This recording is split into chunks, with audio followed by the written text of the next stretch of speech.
All right. So when did you start making art? Ooh, when I was itty bitty and young. I can remember in third grade, literally having comic books out, having tracing paper on top of it, tracing all the comic books. That's kind of how I got into art in a general sense.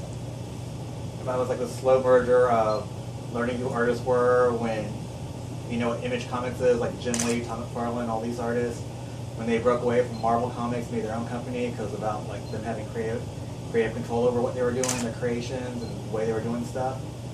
And I followed them forever, and then somewhere in my mid-20s, I decided to finally go to college for art.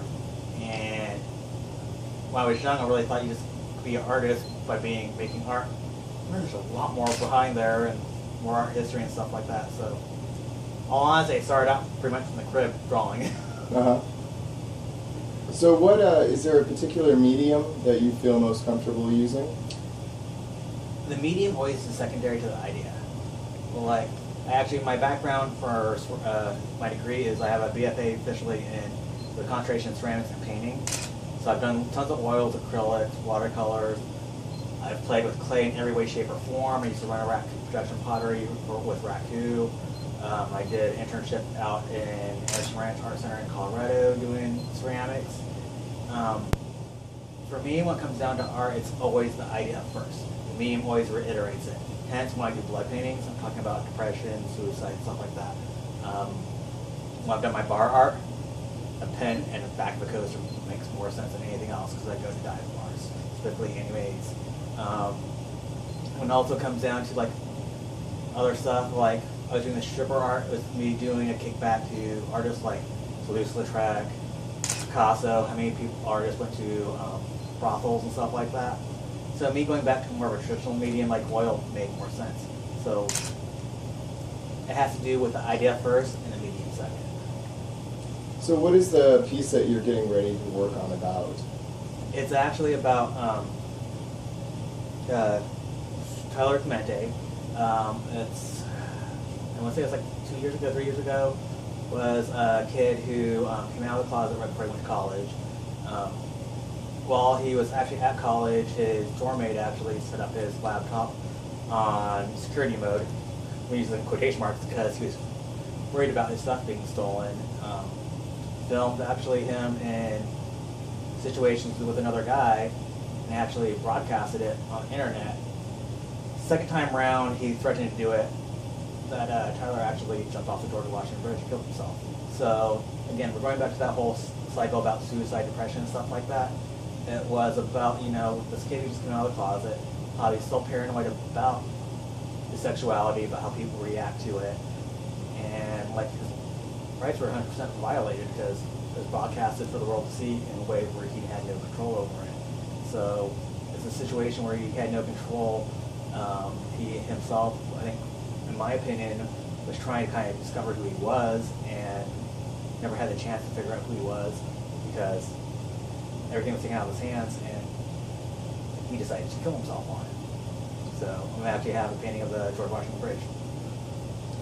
Okay, can you explain a bit about some of the performance aspect involved in the blood painting? When it comes down to blood paintings, when I initially started, it was more about personal narrative.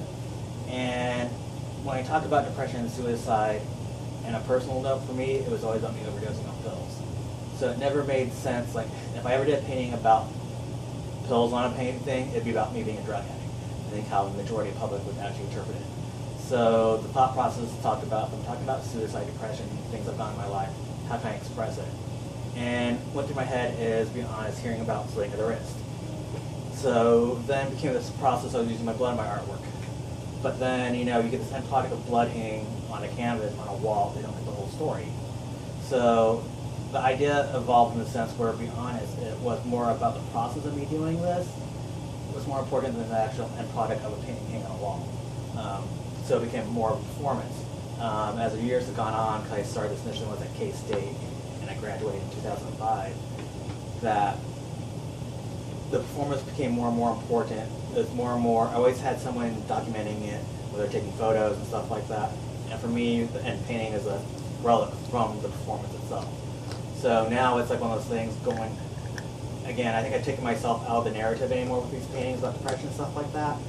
Again, Tyler is a story about this one I'm doing currently. The last painting I did for my birthday was actually about a little boy in North Carolina who was a brony, who actually is happily alive, but he tried to hang himself because he was picked on for being a bully for being a brony. So, like, again, those narratives kind of come off as the focal point, but everything I do in this process has to do with reiterating those narratives. Hence, Tyler kind of coming out of the closet, I think, fighting with his sexuality and who he was as a person. Hence, I'm wearing a dress, but yet still wearing a tie and a dress shirt. Why do you choose to work with dark imagery? The great thing is, for me on personal narrative, depression is something I deal with on a daily basis. I've attempted suicide more than once in my life. I can tell you that 2 bottles of sleeping pills, Valium, among other narcotics, will not kill me. I can wait up 24 hours after taking my guts out, among other things, and still be alive and make it to work. So it's a subject matter that for me and the time frame and what was going on in my life, I didn't feel like I could talk about it because it was very something personal to me. That's the whole problem about the situation, is no one wants to talk about it because it's so personal, they're too scared to talk about it. So me doing these performances, doing the art, actually takes this subject matter I think everyone's scared to talk about. I think in today's society, talking about depression is still a 4-letter word heavily. That the idea is I'm taking this subject matter, throwing it on the table, kind of forcing you to look at it. As I've always said with my artwork, if someone thinks one of my pieces looks great in their living room next to their couch, I'm a failure. If someone has an emotional reaction to my painting, whether it's hate, love, especially if it's attached and there's emotional reaction to it, but something behind it besides just, ooh, it's pretty, that I'm a success as an artist. So these dark images do kind of, I think, make people's stomach turn, cringe, by causing that emotional reaction, and by forcing them to talk about the subject matter that you don't want to talk about, which is actually the process of starting to solve a problem. Because if you don't talk about a problem, you can't ever fix it. So what are some of the reactions that people have had to your work? I've been told repeatedly that I'm a shock artist. I think to a lot of people who don't understand art and stuff like that, and again, it's that 2-second glance of not looking at anything. I always kind of interact going, do you know your art history? Chris Burden in the 70s crucified himself to a Volkswagen bug. I'm not doing anything nearly that bad. I actually have a lot of reaction when you get someone down who actually look at the art for more than 2 seconds and walk away. That when you talk to them, like, you shouldn't actually walk away from, say, the blood paintings with this, like, happy, ooh, yay, great day feeling. You have that pit in your stomach. And that's the emotion I really want to interact, where you feel kind of gross, dirty. But it causes that conversation. And I actually have lots of great responses where they're talking about, you know, you're right about what you're talking about. I know someone committed suicide. I should have been there. Their signs were there. Or I personally gone through these issues, or something like that. So again, I've had a range of responses. Like, I think for the people who are kind of, I think, scared to talk about the subject matter, it's very negative, but I'm okay with that because it's starting a conversation, because they're going to shit talk on it. On the same note, I also have lots of positive reactions where people start talking about stuff.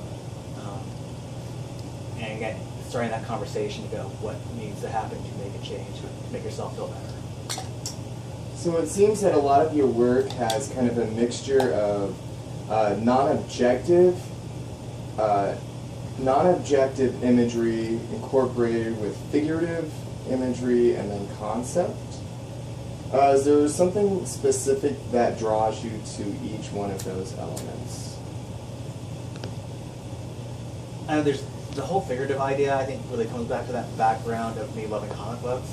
Even artists I look at today, huge fan of artists like David Sally, Eric Fischl, Jenny Saville, and more abstract nature, Cecilia Brown. So all these artists have these great images. So that's, again, a lot of times where there's an image of a teddy bear, other bodies of work like strippers and stuff like that. So these great figurative painters and stuff like that.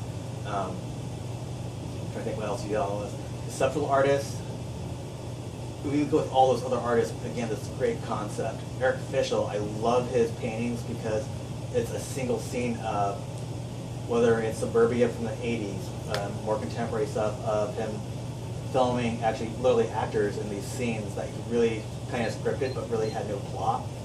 And you yourself make up this story that goes along with it. David Sally, I think, has the same idea where he has this narrative, but these images are laid on top of each other, and you're trying to figure out what's going on, why these words are attached to these figures. What do these branches have to do with this? Was there a light bulb in this painting and stuff like that? So again, there's images that way, and just this conceptual idea. I love artists like Joseph Beuys, who was crazy, he's actually probably one of those pioneers of this idea of performance. Probably one of my biggest idols of contemporary art is Paul McCarthy, who does weird films, installations, sculptures, and again, a lot about these. I think anything you just talked about almost is exactly what abstract art. I think he's actually one of those definitions in several of my different art history books, because it's this weird stuff of kind of low brow art, but yet there's this great conceptual idea behind it. So I think there's this aspect where you talk about all those different parts. I'm also a person where I love everything when it comes down to art, so I steal from everything I can. So what drives you to create then? What's your main motivator in being an artist? Is it a communication thing, self-gratification, cathartic, something like that? What is it that makes you keep doing it? It's who I am, plain and simple. It's one of those things. I don't think you ever chose to be an artist or love art. It's just who you are, plain and simple. It's kind of like growing up and saying, I'm gay, I'm straight. It's who you are, plain and simple. It's been there from the beginning. There's aspects that come out there where it's what drives you, motivates you. I'll do this way, like art, whether it's visual, whether it's musical, whether it's theater, is part of culture. What did the Nazis do when they first took over countries? Destroyed art, church, anything dealing with culture. They want to control you that way. It's about who our identity is, and I think for me it's like it's the core of my identity. Art is my centerpiece of my life. As I've always put it to girls I've dated, they're really my mistress, got married to my artwork. All right, thanks. Yeah. Did I give you some good answers? Mm-hmm. Okay, I was like,